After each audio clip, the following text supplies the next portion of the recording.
You're listening to Grindhouse Courthouse. We put movies on trial to determine whether or not a film has committed too many movie misdemeanors to be considered viewable. Please rise for the honorable judge of this episode.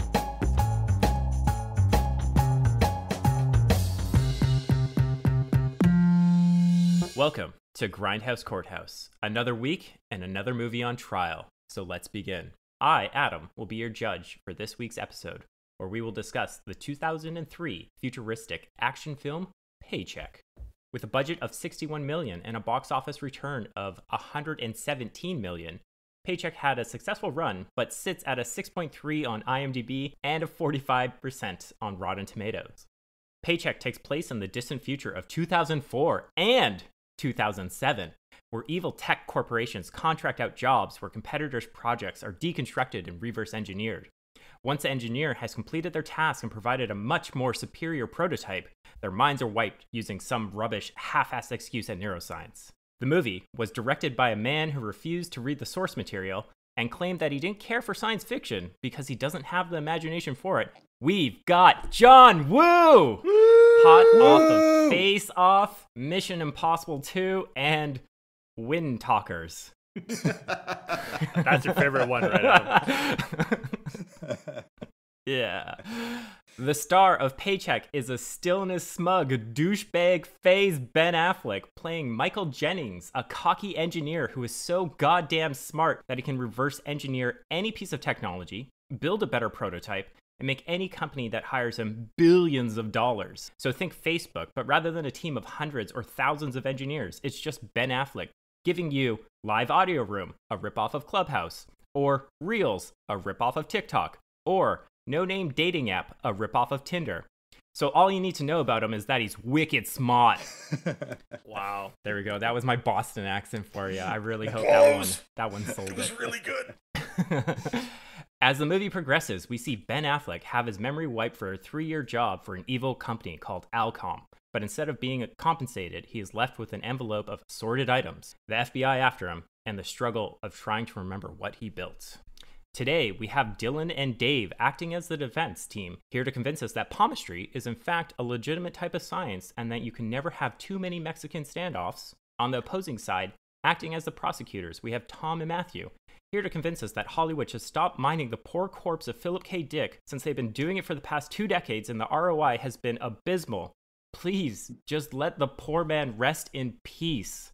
All right, the court is now in session, and we will begin by hearing the opening statements from the defense. Take it away. Thank you, Your Holiness. What is the surest sign of a master director who is just at the pinnacle of his craft? The answer is, of course, making sure that every payoff in the movie has its appropriate setup. And John Woo ensures that every single scene in this movie is set up properly.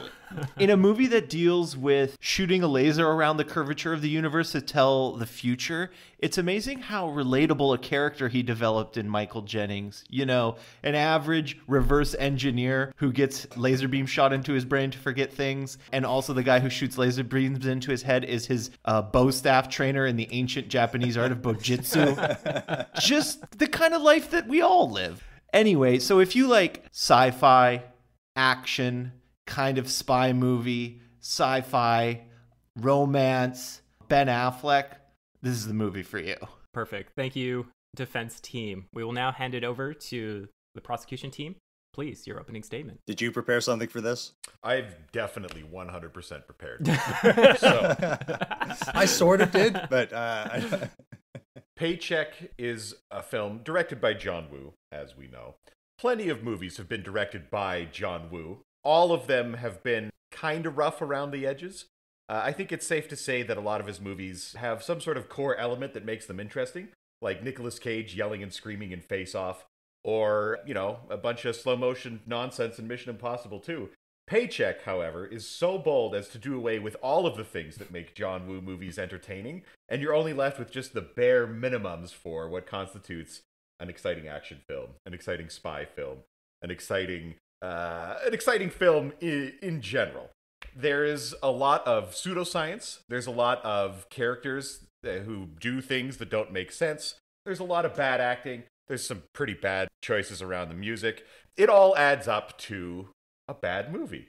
and I wish I could say more about it, but I think we're ready to go to deliberation. So if you want to get the judge to... Yeah, let's just skip the whole process and dive right into closing statements. No, thank you for that, both teams. We are going to go into our first scene, and we're going to pass that over to the defense. So please take it away. What scene would you like to discuss? So we're going to talk right after Benny Boy gets his memory wiped from his 3-year job, and he is getting his package back. His paycheck, if you want to call it. No, you said package. We'll keep it with package. You said package. Ben Affleck is getting a big old package in this first scene. Anyways, he's at the bank ready to collect his paycheck, his package, and the girl hands him over a brown envelope. And he opens it up, expecting his few personal items, and a giant paycheck. Instead, as he opens it, he's left with a random assortment of goodies. Pretty shitty goodies, but goodies nonetheless. In this package, he's given cigarettes, a pair of glasses, a bus pass, a diamond ring, fortune cookie, a door key, hairspray, a lighter, paperclip, a matchbook, a motorcycle key, a lens, an envelope with 5 stamps, an Allcom pass, some ball bearings, an Allen key, a coin, a crossword puzzle, and a sweet watch. Wow. Now, The mystery. But what about his hundreds of millions of dollars? Well, Does yeah. he have that in there? not yet. That's the catch. Ben's How many like, copies of- what the fuck is this shit? And he's legitimate raging at this point because he wants his money, not this random bag of goodies. They're pretty sweet, but not as good as money. And so the question is, what are these, and why did I leave these for myself? Or he actually doesn't know he left them for himself yet. He's like, what are these? Why are you giving me these? And the whole movie starts off with this big question: what's all this stuff for?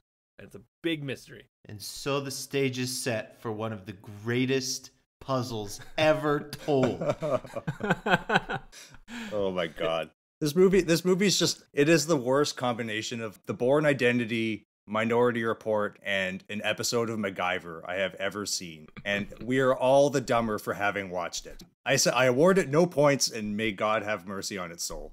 Yeah, so for clarification, he goes to the bank and he finds out that he himself had signed away all of his money, and then he gets this package, which at the beginning he did give up a bunch of personal items, but they weren't these things. So he's like, these aren't even mine. These are for somebody else or something. So it's really mysterious why he would be receiving them. What's mysterious is his response to it, because most people would be like, oh, this seems to be pretty serious. Let's, all take a breath and calm down and think about this rationally. Instead, what he does is he starts yelling and screaming at the poor girl in front of him, who's just going like, I'm just trying to do my job, Mr. Affleck. What's wrong? And he's like, this isn't my stuff. Where's my $90 million? And this is our hero. This is the guy that we relate with and want to see succeed. What's crazy, actually, is that woman is not actually an actress. That's Ben's assistant, and this was not scripted. This actually was just his reaction to somebody not putting the right number of creamers in his Dunkin' fucking donuts. John Woo just saw an opportunity and just filmed it. He's losing his mind, and he's like, these are not my douchey sunglasses. I came in here with different douchey sunglasses. But on a real note, are you saying you guys wouldn't be upset at this point if this happened to you?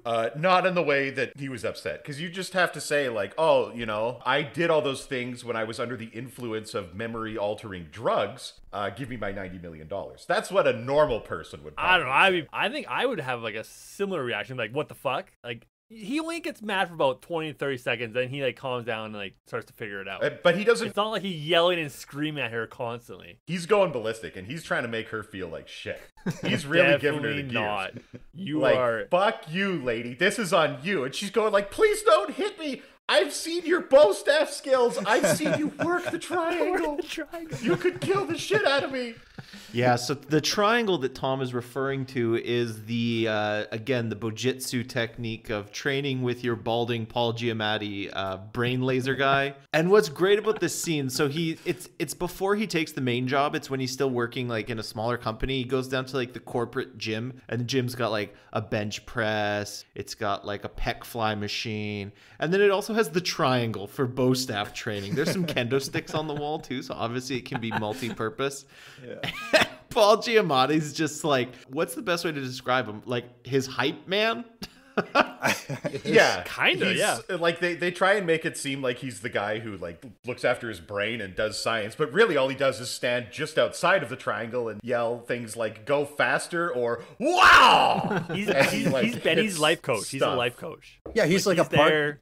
part-time neurosurgeon, part-time bow staff trader. Like, He's the full out So, life coach to me. I do have to remind you that this is set in the future of 2004, so that career option might be available for some individuals. But what I'm collecting from this scene is we have Ben Affleck put into basically an unknown situation. But before that, we've set up Ben Affleck's character as this genius, kind of playboy character, physically fit. No, he's a relatable everyman because he likes baseball. Oh. He loves it. Oh, he loves baseball. He can also like reverse engineer things and make them better than they started and build a machine that can look at your palm and tell the future. But he's just like a regular guy like you and me, you know?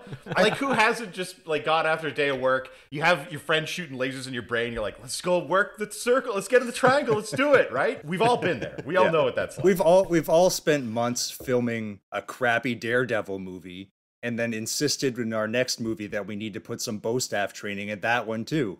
Wasn't Daredevil filmed after? don't I know, honestly maybe. think they might have been filmed at the same time. This it might be this is an all-time run. Like, this is one of the movies where I'm convinced that there is really a Hollywood lizard people conspiracy that is making sure that Ben Affleck has a successful career, because he has like a run of absolute dog shit awful movies around this time. There's this one, there's Daredevil, Jersey Girl, what else? Geely. This is like Bennifer when he's dating Jennifer Lopez. Like, he's in prime douche bro Ben Affleck phase, which I'm not sure if he actually has left that phase of his life yet, but I don't know how he matched. I think he has. After watching The Town, I give Benny a good old thumbs up. But bringing it back to this film, we do see that carry over. We see Ben Affleck as Ben Affleck in this movie. You see that suave charm, again, Playboy-esque type of person carrying over as this main relatable human actor that we are seeing. Yeah, I think we should spend some time and actually nail down what actually is his job. So he reverse engineers tech. So companies that are incapable of coming up with their own original idea, take somebody else's idea and then get him to reverse engineer it. And as a foolproof way of having a non-disclosure agreement, they wipe his brain after this. Right.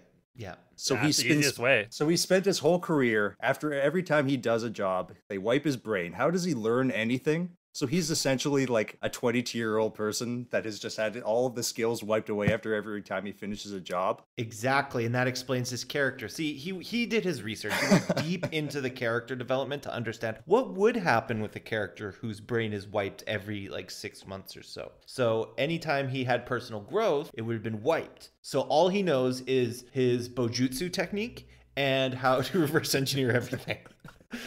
So, Judge here, just a quick question on this. Is it items, memories related to the job that he's just done, or is it that time duration that he's been working on it? So anything that he's done. It is incredibly unclear. So at the first scene, because the first scene where he's in this device, which I'll give them some modicum of credit that there are sort of devices that like will shoot beams into your brain to do like neurosurgery stuff. It is not for deleting memories and frying individual neurons. Yet. But the scene is where he's in this machine, and I'm sure John Woo like said, so you're getting your brain fried or whatever, Ben. This is how I want you to act. I want you to act like you just took a bite out of a raw lemon and a bunch of bees flew up your shirt. And that's your acting. Just go, ooh, ooh. He's moving his head around all over the place. There's a lot of pretty intense close-up face acting that Ben Affleck does in this movie. Like when he learns that he's won $90 million and all he can do is just like roll his eyes and give a little shitty half smile. But sorry, please continue. Yes, yeah, there really is some capital A acting, kind of from that Mark Wahlberg happening school of Boston masshole acting. Like, what? No, like there's that kind of. Oh, you stuff mean the in Wahlberg this. Academy? Yeah, it's very prestigious. Located in Medford. Too bad it was actually the Dottie Wahlberg Academy. Some of the finest Massachusetts actors have come through those hallowed halls. So it's unclear, like, so he's getting his brain fried or whatever, and Paul Giamatti, his part-time neurosurgeon buddy, is seeing his memories and then frying those specific neurons associated with that. So he can see all these memories, but they don't fry Paul Giamatti's memory. So he remembers all this stuff. He knows everything. Doesn't everyone in the room? But I guess they would be like lawyers from the company. There's also another scene where one of the lawyers slept with Ben Affleck before his memory was going to be wiped, and then they saw that memory of that scene, and then all of her coworkers is like, Jesus, Janice, what the fuck? So I'm gonna hand this over to the defense. That seems like a pretty important aspect, right? If you're wiping Ben Affleck's memory from doing a job for this company, but then everybody else that's in the procedure of wiping that memory now can see that, and they have memories of it. That seems pretty faulty. Defense, how would you like to approach? They can see it, but like if I show you a bunch of code, Adam, you wouldn't know shit. So same thing, right? Yeah, Adam doesn't know shit. I agree. My point is, like to think they have no clue what they're seeing, and it's just like a wall of random shit, right? Well, except they saw Ben Affleck's penis go directly into her vagina, so like But they that has know nothing to about do that with the project. They saw all 2.5 minutes of it. HR related shit that they can deal Can you with. please delete this already? Just wait. just a little longer. I guess that makes sense, right? It's out of their field, right? It's out of their profession. So yes, they wouldn't understand the material, so they wouldn't know how to pin it together. Also, they might not be seeing these memories in like the proper order, right? So it might And be this is something we'll have to come back to, but this is a movie by scientists for scientists. So thank you for clarifying. Oh God. We'll get to the other science part. I mean, and there's some biology in there because, like everybody knows, memories are stored in the neurons. So, quick science lesson here. So, when you create a new memory, you form a new neuron in your brain, and within that neuron, kind of like a Ziploc bag, memories are placed into it. Now, if you shoot lasers at those individual Ziploc bags, those memories disappear. So, to eliminate an entire time frame, he has to shoot at, I'm changing my metaphor now. Actually, the Ziploc bags are time. So the memories are stored in the Ziploc bag, and it represents a time frame of many different kinds of memories. So what they're actually shooting is time. Now, remember this. Laser time memory, okay? It's how John Woo crafts this masterpiece. It's going to become critical because much like memory is looking in the past. You can shoot lasers around what? What can you shoot lasers around? Very produce? small rocks. It's produce? That's right. The curvature of the universe coming back to see the future. Oh, right. Get it? Oh, I take it back. I'm switching sides. I'm pro paycheck now. Oh, it's what? You're leaving, Judge. Objection. yeah. I am confused by that statement, so I'm going to bring it back to this package delivery scene that Dave was describing, and he went through a laundry list of items. Can maybe we get into the significance of these items? Why are these important for our Benny boy? How is this going to start playing out for them? Because Dylan was saying in his opening statement, this is a lot of setup and a lot of payoffs. Yeah, a lot of setups and a lot of paychecks. Okay, so we're not going to go through all the items again, but as they come up, we'll learn.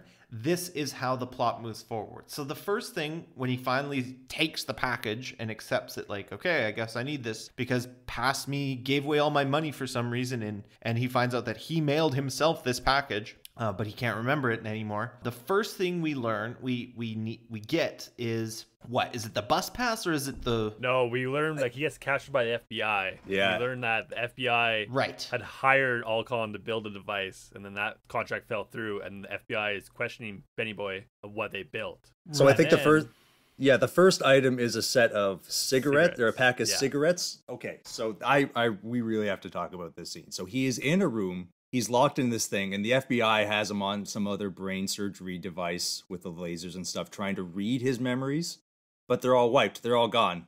So Except they're not, because they get some really cool, low-quality VHS rip images out of his head. Apparently, memory science, like, you could shoot lasers at it, but then, like, the lasers leave a residual imprint of the memory, so you can extract it. It's pretty scientific. Point out one thing, the new memory wipe was not actually lasers. Yeah, okay, this new is techniques, so there might have been like not perfect. I think that's This fine. is Okay, this is I- Wild We don't need Wild to talk West about that other one, though. science. The other one was like, just, it's just remember in Wild Wild West when the dead guy they shot the because when you die the last thing you see is burned into your retina. Same thing. We all know that. We all know that. that's yeah. that. We all took Yeah, that biology is- 1000. that's not in question here at all. Yeah, we're not arguing that. Yeah, I do have some questions because like they go through all this where they have the brain zapping stuff. This is how your memory is wiped. And then when he takes this 3-year job, they come in there and Aaron Eckhart is the CEO who has like the haircut of a 9-year-old on his way to Sunday school, like it's parted and plastered to his head, so you know he's evil.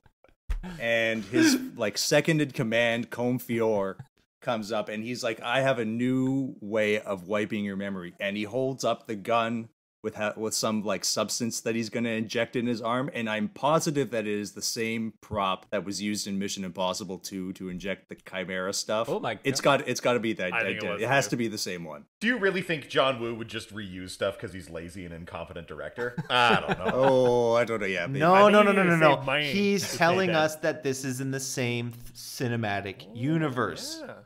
Oh, the Wooniverse, of course. Wait, so he injects him with Chimera, and then he has exactly 20 hours to live before he turns into, I don't know, dust or goo or something. I don't know.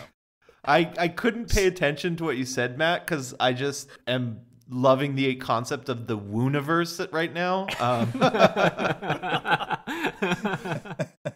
They all kind of fit, maybe like face off and stuff in there. Okay, but we're getting sidetracked. We have to get to the items. We have to get the items. Okay, I just want to, like, so the way that the memory wiping in this instance, they're going to inject him with some isotopes that tag all of your memories, and then later, after the 3 years, they inject him with some more isotopes, and it wipes only those specific memories, I guess. No, he So injects why- them with the Chimera there. No. And then it eats all the memories. I don't, back. anyway, Yeah. that's fine. That's fine. So he's in. Let's get back to the FBI. He's in the room with the FBI, and he's okay, got- think of it like a Ziploc bag. Okay, so all of the memories that he has now, the isotope goes into the bag. When he creates new bags with new memories in it, that's what they're going to shoot the lasers at, or however they did the exact technique. It's just a chemical marker. Oh, simple, just like Yeah, that. yeah. Is it dangerous to have isotopes just hanging out in your bloodstream for years when Nope. they're radioactive? Nope. I don't know anything about Nope. radiation. It's good. So It's good thing. It's good. I believe in Spider-Man, you become super powerful. So Yeah, makes you stronger. it can only be good. Only be good. Yeah, that's it. Enhanced his bojutsu skills too. Just a side. Okay, so this seems Right. important, but moving on. Okay. He's captured by the FBI. Yes. Okay, so he's captured by the FBI, and they're questioning him. They're trying to find out all the information. That they get a little bit of information, but not really. And then one of the FBI agents looks at the cigarettes that they collected from Ben Affleck. This is evidence. And then the FBI agent holds it, and then he looks up at the ceiling and sees a smoke detector, and proceeds to smoke and consume the evidence that he's just collected from his from this guy right there. And then the whole room, for some reason, just is filled with smoke. Like, you can't see anything. The smoke alarm is going well, off. The smoke alarm It's- sets that off, right? The smoke comes from it's there. the future. In the future, humans no longer require oxygen to breathe, and they can just shoot out inert gases from the ceiling to put out fires, right? Right, okay, yeah. That's a thing? Future. Yeah, we killed apparently. everybody in the room, but the fire's out, isn't it? Fire's gone, right?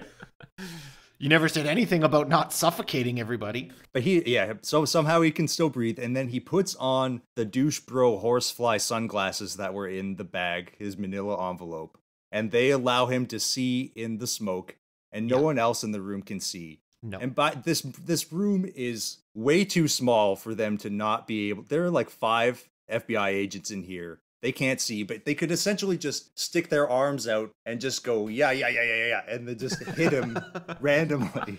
Well, they don't know if But they're hitting That's actually standard. their fellow FBI agents or Ben Affleck. I don't know.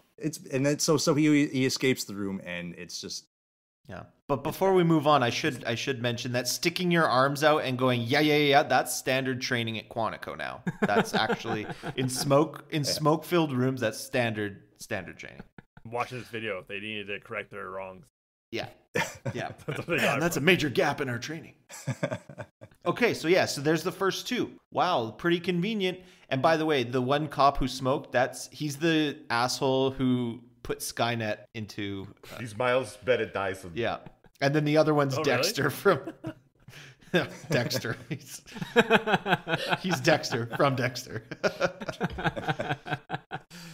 Okay, so we're seeing some benefit from these first couple of items. We have Ben Affleck still not sure what's going on. It's still a mystery to him, but he's actually using these items to get out of these sticky situations. Well, let me tell you all about sticky situations, because the very next item that he uses is a diamond ring.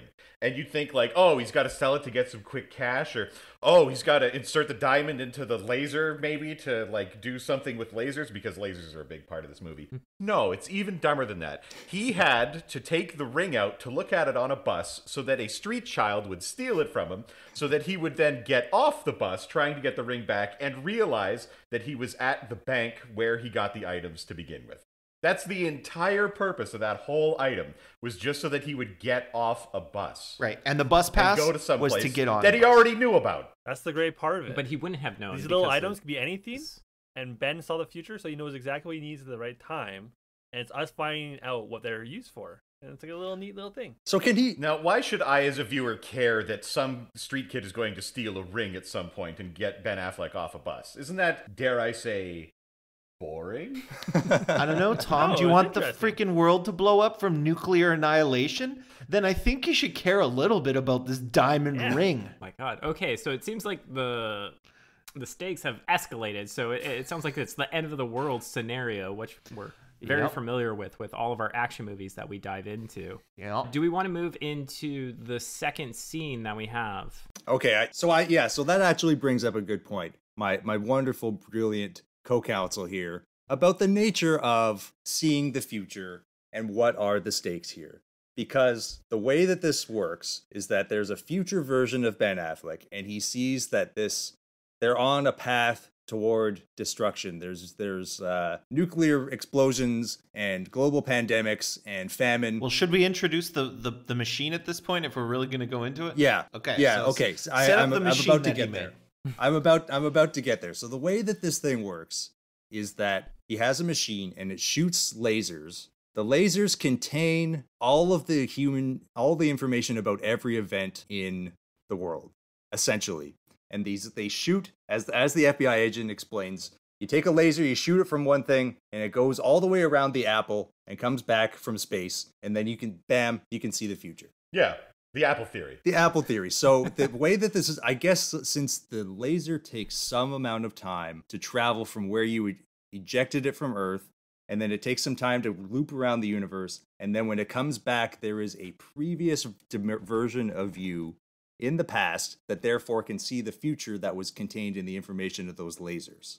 Is that correct? Yes, and also palm reading. Also, you need, and the way that you unlock access to this information that is specific to you, you put your palms on this thing, and it reads your lines of Saturn and your palmistry. Yeah, and curvature of the universe. Science. The universe is curved. So is this? I would also just like to really quickly point out that the only reason why we, the audience, is led to believe that Ben Affleck can build a machine like this is that he had a palmistry little infographic hand model in his apartment, so he can clearly tell you everything about time travel and reading the future. Anyway, sorry. Please Yeah. These continue. small So details this that is- make a movie great, Tom. The small Pointed details. out one right there. Here are some details. So is this at all plausible? yes. Guys, I did some calculations. Oh my God. As the judge of this episode, can you please we have the prosecution team is displaying a piece of evidence. It is a piece of paper with some calculations on it. I say think the universe unversed? is flat. There's an apple. And the conclusion is this movie is dumb.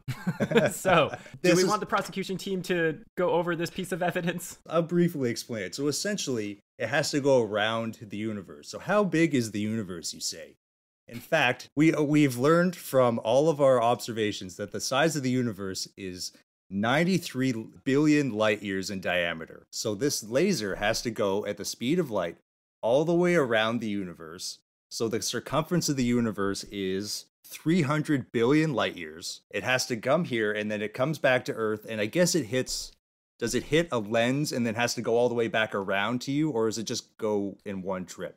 I don't know what the lens is involved, but the FBI agent who didn't know anything about the machine didn't specify where it was placed when he was explaining it to the audience. So we can't know. Presumably, it's in the same place where the laser was shot out. Maybe that would be a convenient spot to put it. But regardless, that means that the amount of time that the light has to take to go all the way around the circumference of the observable universe, at least, is about 300 billion light years. I will remind you that the age of our sun will turn into a red giant and consume the entire Earth in 5.5 billion years. So the earliest point, the Earth will be destroyed at the earliest point that any of this information could make its way back around to a past version of you. This is garbage. This is why the conclusion is that this movie is dumb. I'm gonna ask Matt one question. Matt, is the universe continually expanding? You're making this worse. Hold on. So like 20 years ago in 2000, our universe was like what, 1 billion in diameter or something like that? Like that's all. Like, not much. Tiny amount. Oh, so the laser would have worked back then. We will only have to wait. So I have to remind you. You fucking got us. You got us. It would have worked back then. Fuck. Just give it a couple of minutes. The universe would have been a lot smaller back then, is what I'm trying to say. I don't know the exact numbers. I don't have pencil and paper in front of me. It was a different time. This I is don't a have a bold. computer in front of me. Your Honor, I'd like to calculations. submit my own calculations to the court, Okay. if I may. Sorry. The defense is now some calculations, and I will describe this to the audience since they cannot see this piece of paper. We have a stickman of Dylan with multiple biceps, it looks like, stepping on Matt, and I think there was a crucifix stabbed through him. That's a dagger, Your Honor. Oh, sorry. Thank you. Thank you for clarifying. So I am very happy that both parties are actually contributing evidence to this meeting, and they are putting in the time and the effort to roll up these theories, calculations, Objection. speculations. The defense's evidence is just a threat towards me. But they put in the time, Matthew, and that's what counts here at Grindhouse Courthouse. Your Honor, much like Ben Affleck is able to see in the near future, so am I. That's not a threat. That's just future reality, Matt. If you continue to put your faith in science rather than Jesus Christ, our Lord and Savior. So, Oh, God. Oh, Jesus.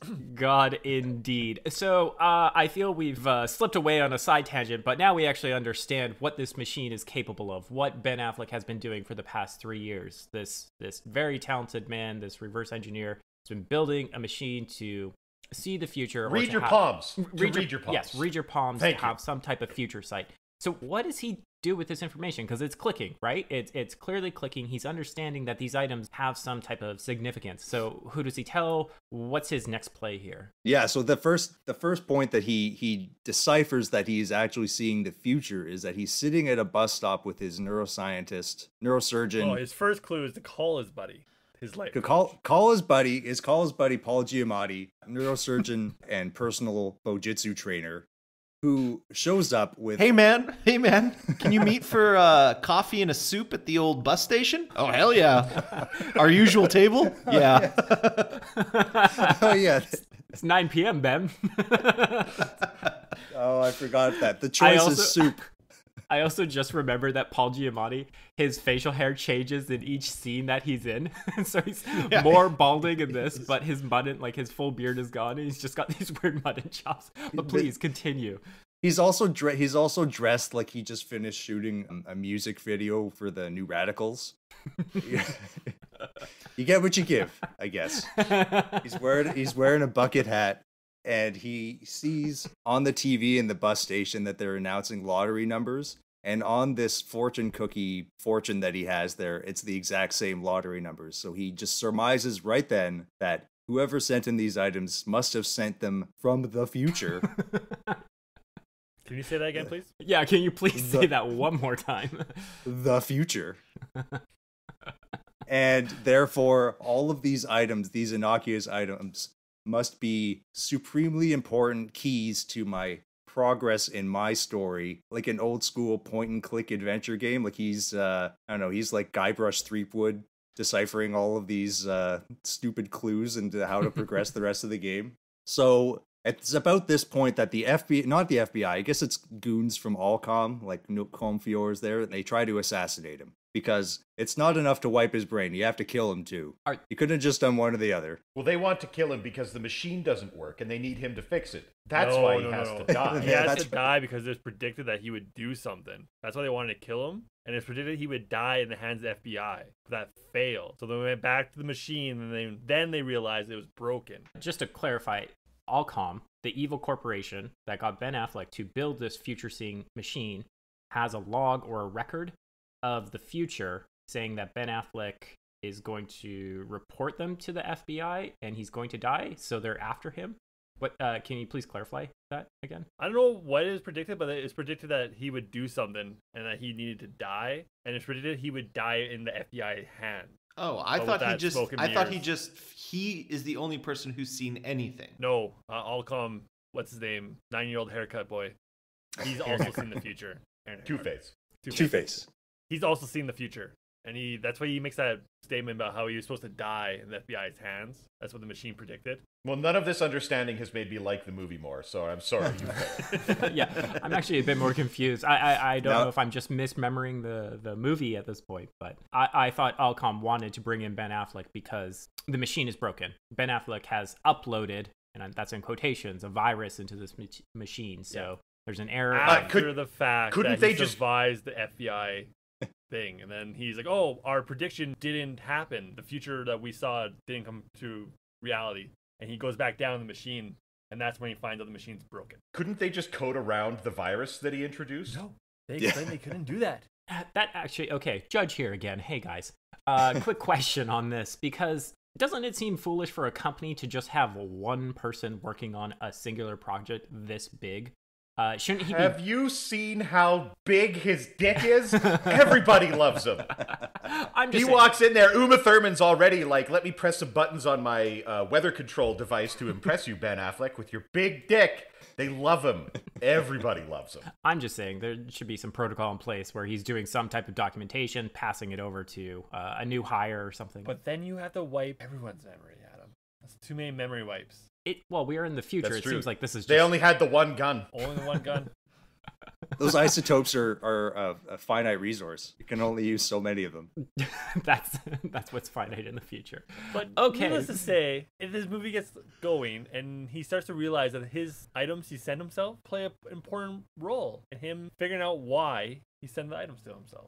Okay, so he's now revealed he's with his buddy Paul Giamatti. They're eating clam chowder at a Subway at 9 p.m. at night, and he just revealed the fortune cookie, revealing the lottery numbers 4, 8, 15, 16, 23, 42.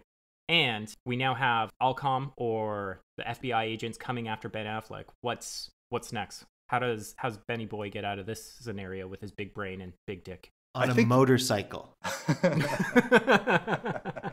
This is a John Woo movie, after all. There has to be a slow motion motorcycle chase at some point. Yep, one of those keys. So the first key is to get Paul Giamatti. So they start shooting, right? He gives Paul Giamatti one key, and it's a key to a janitorial closet kind of special employees access only part of the, I don't know if this is a train station, bus station, or whatever. But anyway, Paul Giamatti runs in there, turns out the lights, and we know only Ben Affleck can see in the dark, so he gets away from the goons. And Paul Giamatti... Sorry, because he's Daredevil. That's right. Because he's Daredevil. Yeah. Right. Yeah. Okay. Thank you. Okay, so uses the key. Paul Giamatti escapes, turns off the lights, so Ben Affleck can escape as well. Now, you're probably asking yourself, what were the hairspray and lighter for? I am, yes, thank you. Face flamethrower. Flamethrower straight to the face, disarming one of the goons. Now you may ask, why didn't he just give himself a gun? Because non-lethal. He only maims people. He doesn't kill them. I'm not sure you can mail a gun to yourself either in that situation. I'm pretty sure Allcom would have stopped that package pretty quick. I think Allcom's up to some pretty shady shit. I don't know if they'd notice or even care if they did see it. This is a company that assassinates its employees. Not even its employees, its contractors, who they've memory wiped. Right. Yeah, That's stronger than an NDA. They don't even have to pay his pension. This is a machine that can rule the world, so I think it'd be worth it. No, all this machine does is make Ben Affleck a millionaire and lead to nuclear holocaust. It does two things. That's it. That's all it does. Just for Ben. If anyone else put their hands on it, it could be a completely different future, Tom. But one thing we're Well, missing the here. person's palm that puts it on. One thing we're missing here is Ben Affleck decides to double cross Allcom well before he ever gets his memory wiped, because he starts canoodling with Uma Thurman, tells her, like, I'm not going to go through with this, I'm not going to do this, because he's seen what the machine will ultimately cause in the world, which is its annihilation. So for me, I think that's why Allcom is after him. Because he's already done these things. Like, he's already sabotaged the machine. He's already done all this other stuff. So they're after him for that reason, right? You know what I love about a movie? When there's a lot of character growth, and that if they show all of the character growth completely off screen, and so you never see any of this actually happen. He's a douche bro at the start of the thing, and then all of a sudden he's a hero. And all of this this growth happened in the future, which was shot in a laser beam around an apple, around the universe, mind you. And that's where we get to see that he's now a good guy. All good directors know that it's tell, don't show. When George Lucas made the prequels and he just told us that Obi-Wan and Anakin were good friends, it's good filmmaking. It's A#1. Am I right, guys? Am I right? Yep. Am I right? Yeah. Exactly. Okay, so you've actually Listen, it's a masterful skill to relegate character development off screen. That's a talent that he has as a director. He needed to save space for more of his like John Woo signatures of like doves and Mexican standoffs, and slow motion motorcycles, and all that kind of stuff. All the fun, entertaining stuff. Sure. So I don't know if we want to go. We probably don't need to go through all of these items. Maybe we should skip forward to maybe the motorcycle scene, because I do want to mention this hilarious motorcycle scene. Sure. Where he's one of the items is a motorcycle key, and he's now at this point reunited with Uma Thurman, and they're escaping on the motorcycle, and they're in like an industrial warehouse yard with a bunch of shipping containers and tubes and stuff. Yeah, how exciting is that? A You're lot on of the edge of your seat decapitation right now. hazards. You're enjoying the Microsoft. You're enjoying the Microsoft scene? Motorcycle scene? It just got you Sort right in of. the movie. Sort of. There's this weird throwaway line where they're on the same motorcycle, and Uma Thurman drops the envelope of all of this stuff. She goes, "Oh my god, I dropped the envelope!" And then he stops, and then she goes, "I'll go get it." And he says, "Okay, I'll come back and get you." And then her response is just, "Okay, bye." And then she goes, "See ya," and then scurries off, where she may be murdered. People are shooting guns at them right now. And she just goes back and grabs it. It's the weirdest. I'm sure like they probably should have done one more take of that. Just one more. I don't know. I know John Woo's like famous for doing just one takes and just like that's perfect. He probably should have done another one. Yeah, so that's the thing I wanted to bring up, just because we are hinting at John Woo. And from what you guys are describing, there's a bunch of action. We have the subway scene where Ben Affleck escaping. We have this motorcycle scene as well. Are you seeing the unique John Woo style of action being presented in Paycheck? Is it delivering similar to Face Off or to Mission Impossible? Is it enhancing the movie, engaging the user or the viewer to actually pay attention and not just drown themselves out and not focus onto this? I wanted to drown myself out after watching these action sequences. There's not a lot there that makes it special. It's passable. You're never really confused as to what you're seeing. All the action is easy to follow, but that is the best thing that I could say about it. People make decisions that don't make any sense. Like that one henchman who decided that he could just fit down a tiny narrow diameter pipe in his car, even though you like clearly could not fit in there. This And scene the is dude amazing. didn't hesitate. 60 miles per hour, just probably screaming like, "Yeah, I love my job, $40,000 a year to die for this asshole," and just right in there, kills himself. You know what? I take it back. It's really good action. I loved it, every second of it. Yeah, it is hilarious. Yeah, it's only there's like a tube or something the motorcycle goes down, and it's only big enough for the motorcycle, and the cop just plows through it anyway. I'm gonna go for it. He just doesn't hesitate. And like everything else in this movie, nobody hesitates to stop and say, like, maybe we should just like let him try and get back on the road and then like run him off it because he's on a bike and we're in cars. But no, that's not. They're hucking off little tiny piles of gravel. They're fitting themselves inside pipes.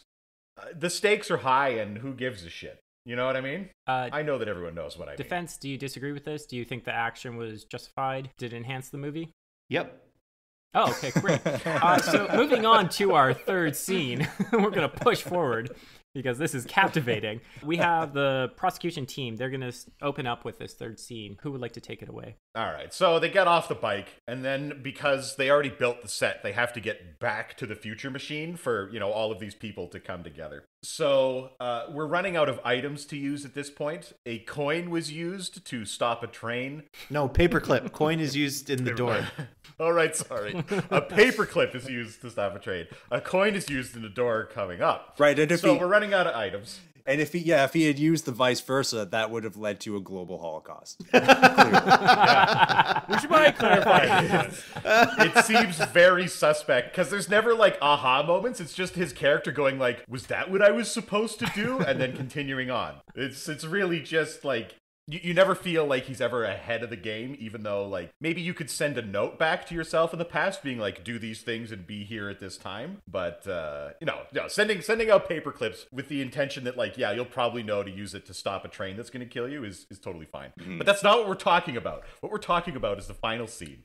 So him and Uma Thurman are basically thinking, we're just going to walk right in there to that place where we lived and worked for 3 straight years. No one's going to recognize us. No one's going to stop us. But we're not going to be able to make it through the metal detectors. How are we going to do this? And Ben Affleck reaches all the way deep down into his sack and pulls out some ball bearings.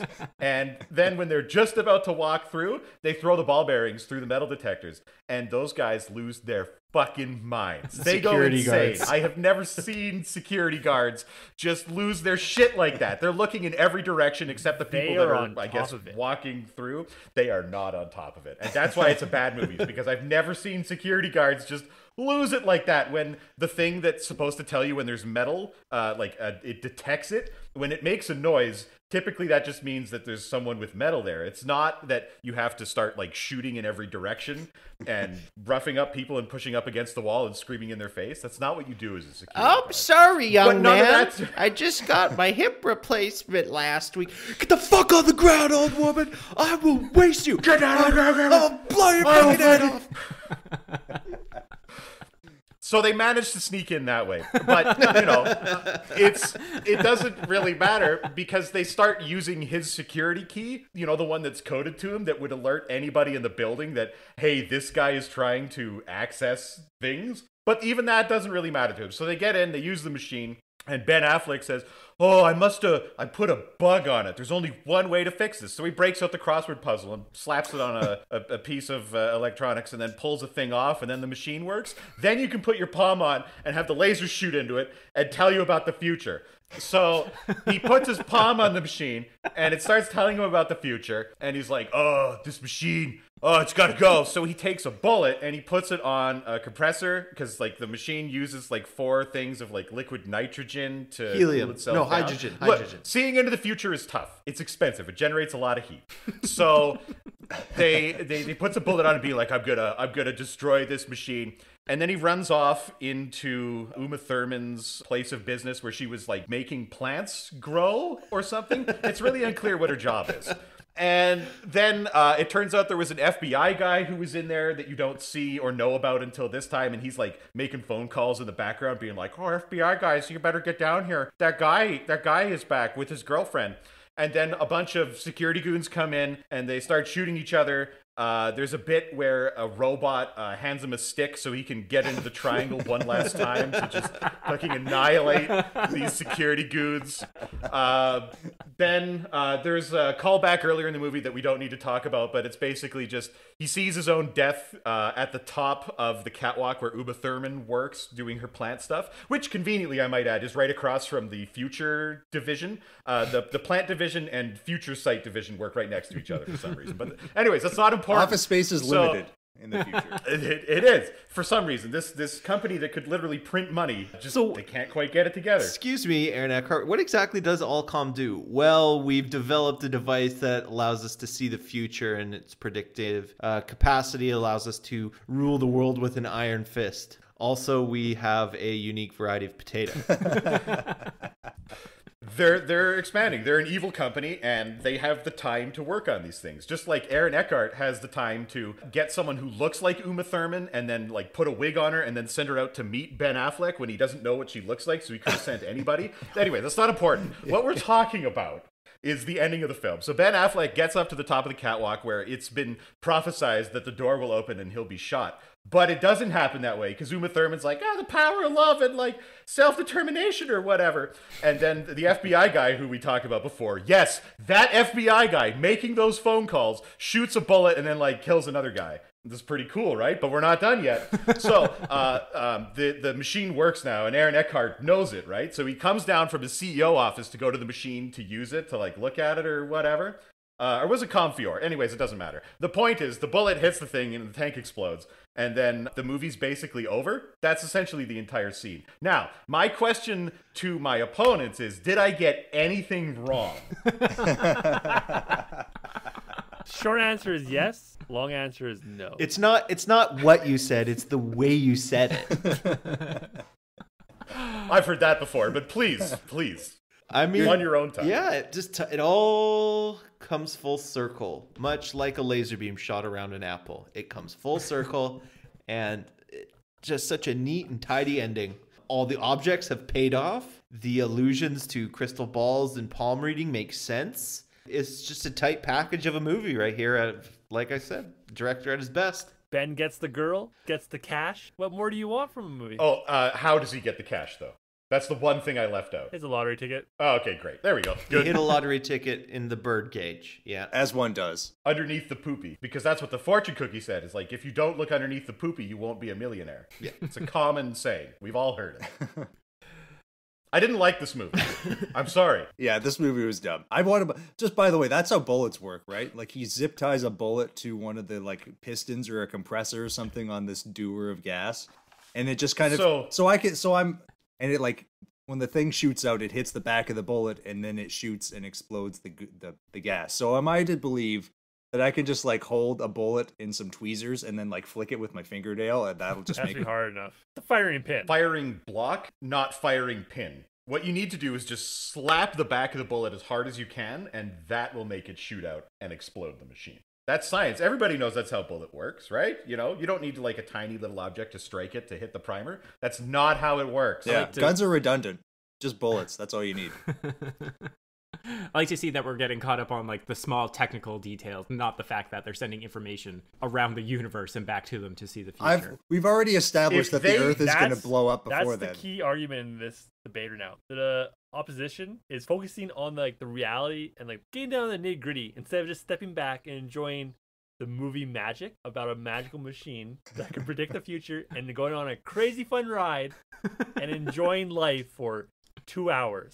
Your Honor, I think everyone the opposition that watched this movie loved it during the viewing. I'm gonna say that right now, and they can't say they didn't. I agree, and I think, Your Honor, I think the prosecution might have had their fun neurons lasered out of their brains because they can't seem to enjoy the finer things in life. If this movie can't even figure out how bullets work and are fired, I really don't expect much on the fronts of like time travel and what is free will. None of that is explored well in this film. It's redefining how bullets work. It's redefining how the universe is shaped and how fast light speed is. I think we're not in the universe, we're in the Wooniverse.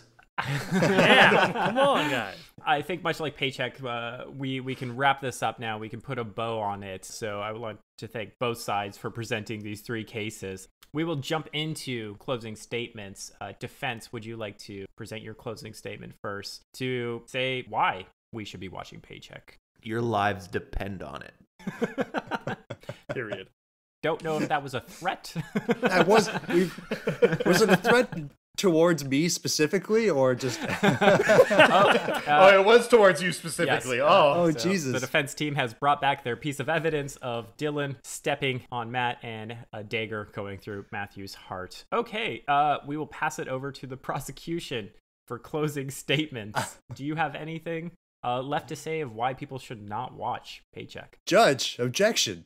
Threats. Are we just going to let this happen? Are you just like... That's his closing statement. Let's move on. Yeah, this is like a pretty easygoing session today. We'll allow Your Honor, I'm afraid... They're out there threatening our very lives. I'm afraid for my life. We are being hunted. I want to survive this game, goddammit. Yes, but if you could, please, closing statement. Dylan's being a real pest. Here's my closing statement. This movie is dumb. This is okay. This is a podcast. This is a No one can see that. So Matthew has also presented their evidence of piece of paper of notes and formulas with the conclusion that this movie is dumb. Let's take that. Let's take those as closing statements. Not the strongest, but I feel that you guys have been arguing for the past hour, and you presented some solid cases for these scenes of why and why we should not watch. Oh, wait, Your Honor, I've got a closing statement. Yeah, why not? I'd just like to say that Ben Affleck is better when he has full creative control over a movie. Thanks, everybody. That's what the problem with this was. That's the problem with this one. John Woo. The problem was Woo. Do you think every one of Ben Affleck's movie pitches start with, so there's this fucking Red Sox fan anyway, and he... Guaranteed. No doubt in my mind. All He right. went up to John Woo and was like, could he be a Red Sox fan? That's how I make things real. I make them about baseball. So I'm going to move into the deliberations stage and give my final thoughts of Paycheck based on the evidence that was presented today. This movie seems soulless. It doesn't feel like there's any creativity. It didn't seem like there's any effort put into creating this. It may have just been a passion project. Well, not even a passion project for Ben Affleck, but just something to do. And he really wanted to one-up his best buddy, Matt Damon, who just did The Bourne Identity a year before. So he's like, why not? And let's just put this into the future with a man that doesn't agree with sci-fi or futuristic states, John Woo. I don't think anybody should watch Paycheck. This movie should stay in the past. It really is not worth anyone's time. So I'm gonna close it there. That's my final deliberation. Paycheck, unwatchable. Don't waste your time. This concludes another episode of Grindhouse Courthouse. And with that, the court is adjourned. Come back next time for a new trial with new litigants in the never-ending parade of schlock that is Grindhouse Courthouse. Motherfuckers.